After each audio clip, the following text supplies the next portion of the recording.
This is News 8 Now in high definition. The first plane to strike the World Trade Center was an American Airlines jet. The Fort Worth-based airline lost 17 employees on 9/11, 4 pilots, 13 flight attendants. Tonight we focus on those crew members. The president of the Flight Attendants Union reflected on friends lost and their changing role now. Channel 8's Jason Whiteley has our report. This was as we approached, and it was just amazing to see all of the smoke. Not since 9/11. And here's the group that went down. Has Laura Gladding spent any time at Ground Zero? A couple of times I've actually stopped and looked through the fence, and I kind of feel the memories coming back and saying, not yet. The World Trade Centers were still a smoldering pile the last time Gladding got to visit. She and other airline crew members were there to honor their colleagues who died that day by throwing roses into the rubble. We all spoke. We all spoke when we threw their... I'm going to start to cry. Can't talk about this. This I can't talk about. Gladding is a New Yorker. Have a Kleenex. This was a policewoman who was just assigned down there. A veteran flight attendant for American Airlines. I can't believe how long ago it was. And rarely reveals the woman behind the uniform. It's not a time that you want to go back and feel those feelings again. I mean, it's kind of hard. American Airlines lost 17 crew members on that September morning 10 years ago. Hijackers flew American Flight 77 into the Pentagon and started it all with American Flight 11 when it disappeared into the North Tower of the World Trade Center. When I saw Diane's name, a couple of the flight attendants I had met, but Diane I knew pretty well. Diane Snyder had been with American Airlines 19 years. A married mother of 2, avid tennis player, and flight attendant on that 767. When the skyscraper collapsed, Gladding lost another friend, a New York fireman she went to school with growing up, Patrick O'Keefe.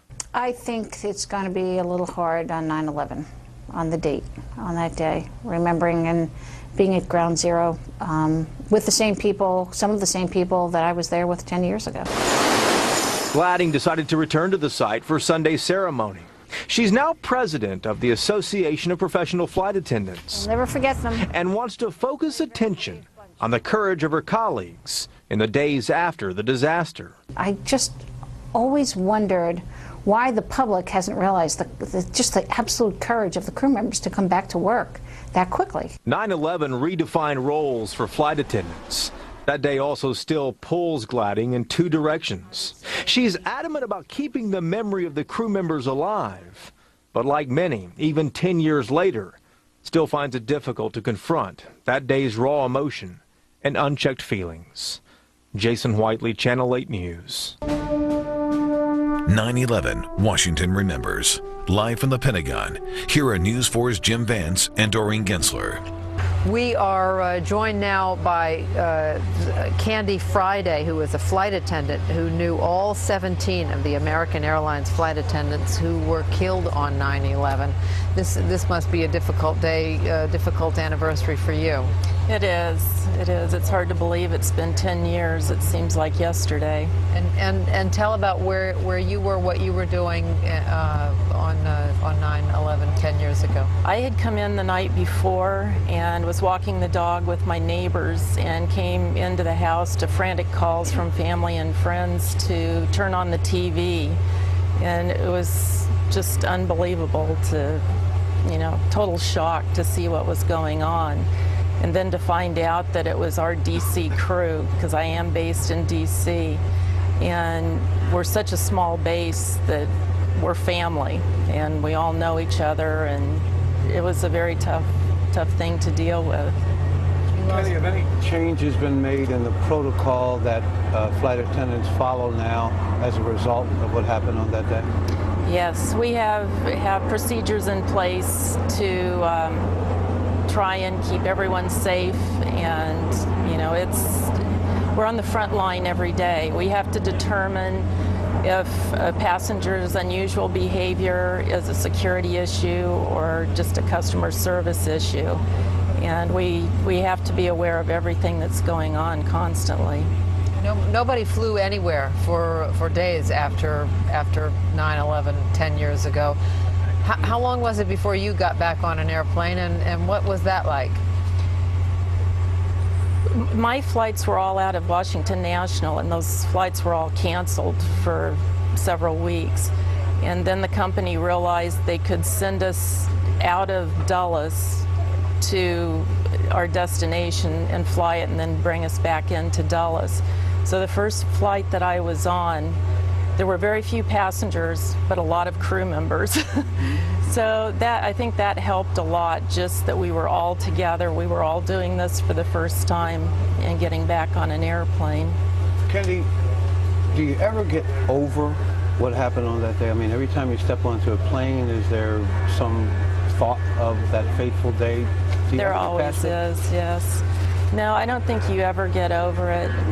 Some days I think it's harder than others, but, you know, and when things happen on the airplane, it brings it all back. You know, you really have to be aware of what's going on and if this is going to escalate into something more dangerous.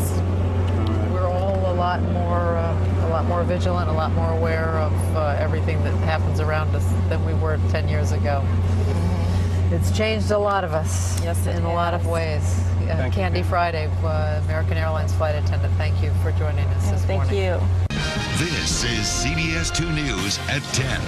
On September 11th, 2001, thousands of them put on their uniforms, kissed their loved ones, and went to work. But 33 flight crew members on 4 hijacked planes never made it home. This is a live look at Ground Zero in New York City, the site where 2 of those planes struck the World Trade Center. This week, the crew members are being remembered as heroes. Tonight, Roseanne Tellez talks with a co-worker of 9/11's very first victims. American flight attendant Pamela Hogue had a choice on 9/11, work Flight 11 or visit her mom. Her decision saved her life. 5 of them I knew well. How did you make it through that day? By grace. By the grace of God. Her grief after hearing that Flight 11 crashed into the World Trade Center was captured in this USA Today photo.